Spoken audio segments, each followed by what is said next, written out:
In this video, I'm gonna show you the new Tesla mobile app, how it works, and what kind of feature I would like to see in a future version.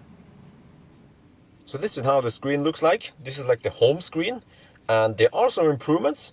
For instance, from this screen you can see the interior temperature, and you can also start the air conditioning from this button here, or you can enter here and see if it's heating or not. So what I would like to see is maybe a separate button here for starting the steering wheel heater if you have it, and also the heated like front windscreen, also the heated rear windscreen. I'm going to show you here the one that we have here. Let me adjust that a little bit more. Okay, so like this one, this is defroster, front windscreen defroster, and also you have this for the rear windows, and it will also heat up the side mirrors. I'm going to show you here. If you go to cold weather package, okay, there you see when I switch on and off the rear heaters, it also switches on the side mirrors, and that is actually very useful in Norway to melt frost and ice or snow, whatever. It's not too bad today, but I mean it can be really bad on other days. So that's a feature we don't have on this app yet, but it would be really nice to have it. Alright, anyway, and here also you can turn it off from here, or you can turn it off from the main screen. So like you have two options here, and here you can lock and unlock the car. You heard that little sound. That was I try to show you here. There is actually no, like, unlike other cars, you have like, you hear some kind of lock, unlock, whatever. But here, when I lock, unlock, what you heard there was the spoiler. Let me see if I unlock. See, spoiler goes up. Yeah. Lock it. And it's very fast, like very responsive, like it has always been with Tesla, unlike most of the other EVs, which can be very slow. So that is a very good thing with the Tesla. And also this car will show you the status of the car, and then the door status. It doesn't show you the lights, but at least if let's say if I open the passenger door here, it shouldn't take that long before it shows you that. Okay, let me open the passenger door also. Yeah, all right, you see, you can also see that. Let's close them. Let's open the forgiving doors just to show you how it looks like. It's not as smooth animated like in the screen, you know.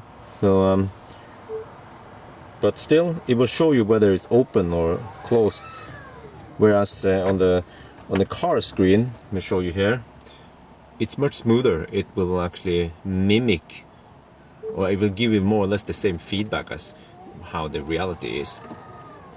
And also it will also show you its front is open like that. You see, come on, takes a little while, but there, yeah, trunk, I mean, not front, the trunk is open. And let's just try also the front. Will it show you the, and that actually, yeah, you see. Well, like, apparently it's wide open, but it's not. But you get the idea. It's still good. It's still very useful to get some kind of status over the car like that. Okay, I will close that later. But let me show you the rest. Yeah, the rest of the cool stuff. You know what? Actually, I'll bring it back. I think I have to close the front. Alright, I have closed the front, and I want to show you the most important feature with this new version. Is over here you have fingerprint authentication or touch ID. So I have enabled it, and then it allows me to enable the keyless driving without having to enter the password. So the middle button here is for keyless driving, and I press it, and then I have to show my finger there, and then in the screen I will get the keyless driving enabled. I can now press the brake pedal within 2 minutes. I'm gonna do it now, and then I'm good to go. It's not recommended to drive like this without the key, but I mean, It works because if if you enter an area without connection, then you might be stuck. Yeah, that happened actually to one person. But that's pretty much it for the new version. Like, okay, you actually have some little bit more info here. You see the VIN and also the mileage. I think there are no Easter eggs here. Also, you see the version of the software, 17.6.15. So you see more of the same stuff you see here, but you don't see what version we are on, but you see the build number here. So I guess you can decipher the version based on the build number. But yeah, the same info here is now available in here, which is somewhat useful. But you know what? What I would also like to see is more stuff with the charging, because this has been like, it's actually worse than before, because now it's much harder to read how many percent we are at. Like, okay, well, if you try to change the charge level, yeah, that one is actually easier than before. You just press and hold and you can change the charge level. But I mean, the old bar was much better because you had those ticks, so you can see how many percent that is. And yeah, let me plug in and show you how it looks like. So when a car is charging, we have a slightly different angle. So we see it now from the back, probably to see the charge port better, but we still have that animation stuff going on. So if I open the door, well, not animation, sorry, but status like this.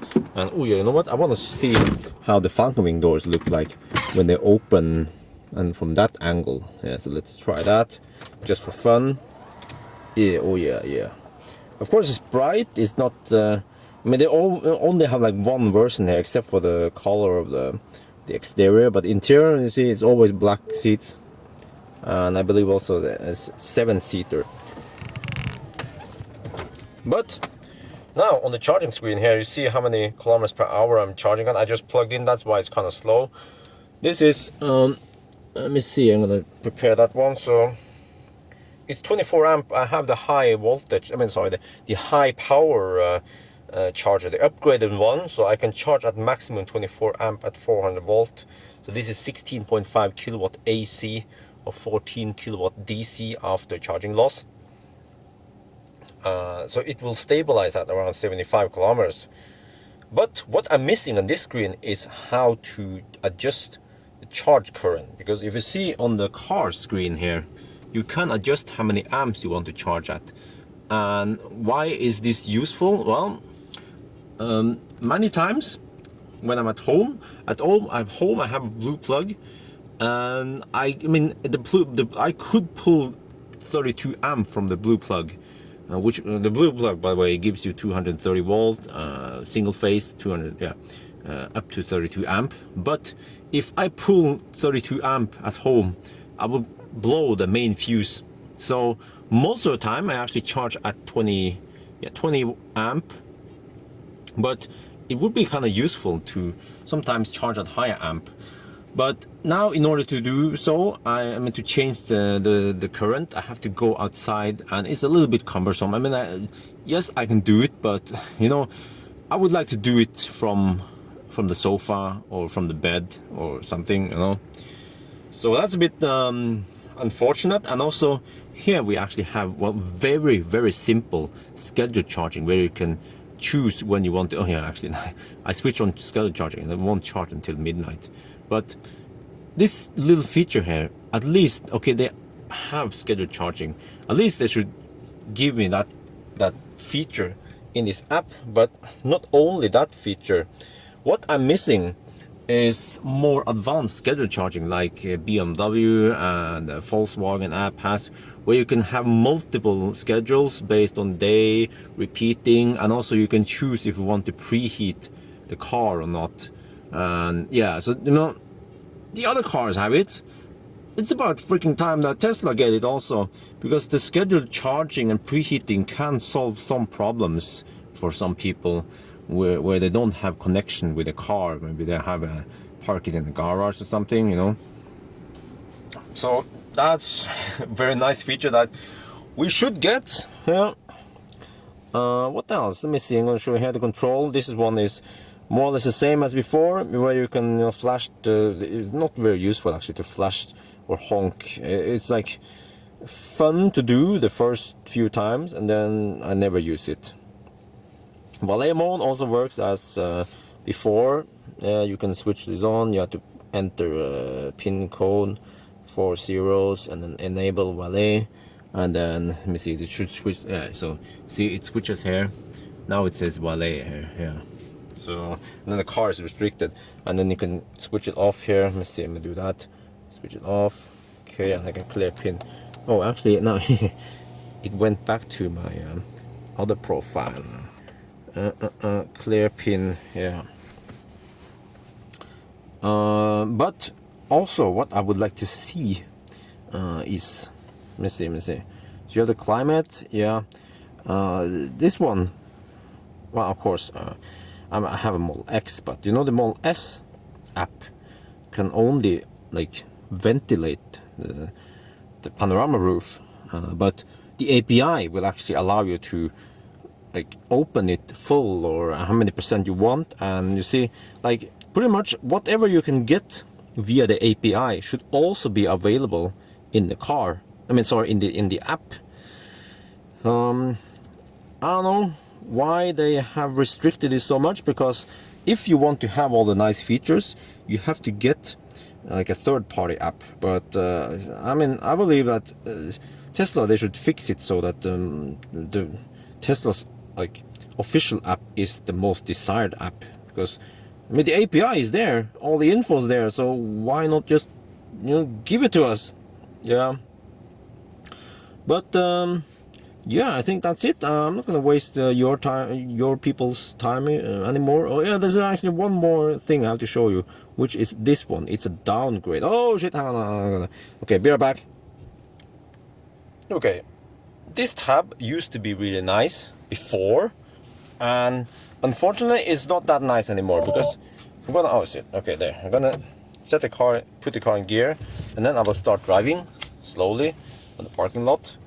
And before, you could see the power usage or the region and the current speed of the car, but now you only see that, you see the speed, but it's not that nice, and you only see the direction. It's like, it's a downgrade. It was so cool before, but I believe this info is like the old screen is still visible via a visible Tesla. So then the info is available, of course, in the API, because they haven't changed the API. They just changed the app, this mobile app. So I don't know, to me it's a downgrade. I didn't use it that much, but it was really cool feature, and actually from time to time, especially when you want to look at the car when other people is driving it, like you lend a car, or you like one situation where I gave my friend access to move the car, then it was actually really useful to see where he was, and I can give him instructions on how to where to drive, and like stop there, turn left or turn right or something, you know. So yeah. Okay, that's it for now. I will make another video later where I talk about the software in the car and the lack of features, because I believe that the car can be much better with some minor software changes, like you know, when you exit the car, people, they make a profile for entering and exiting to make it easier.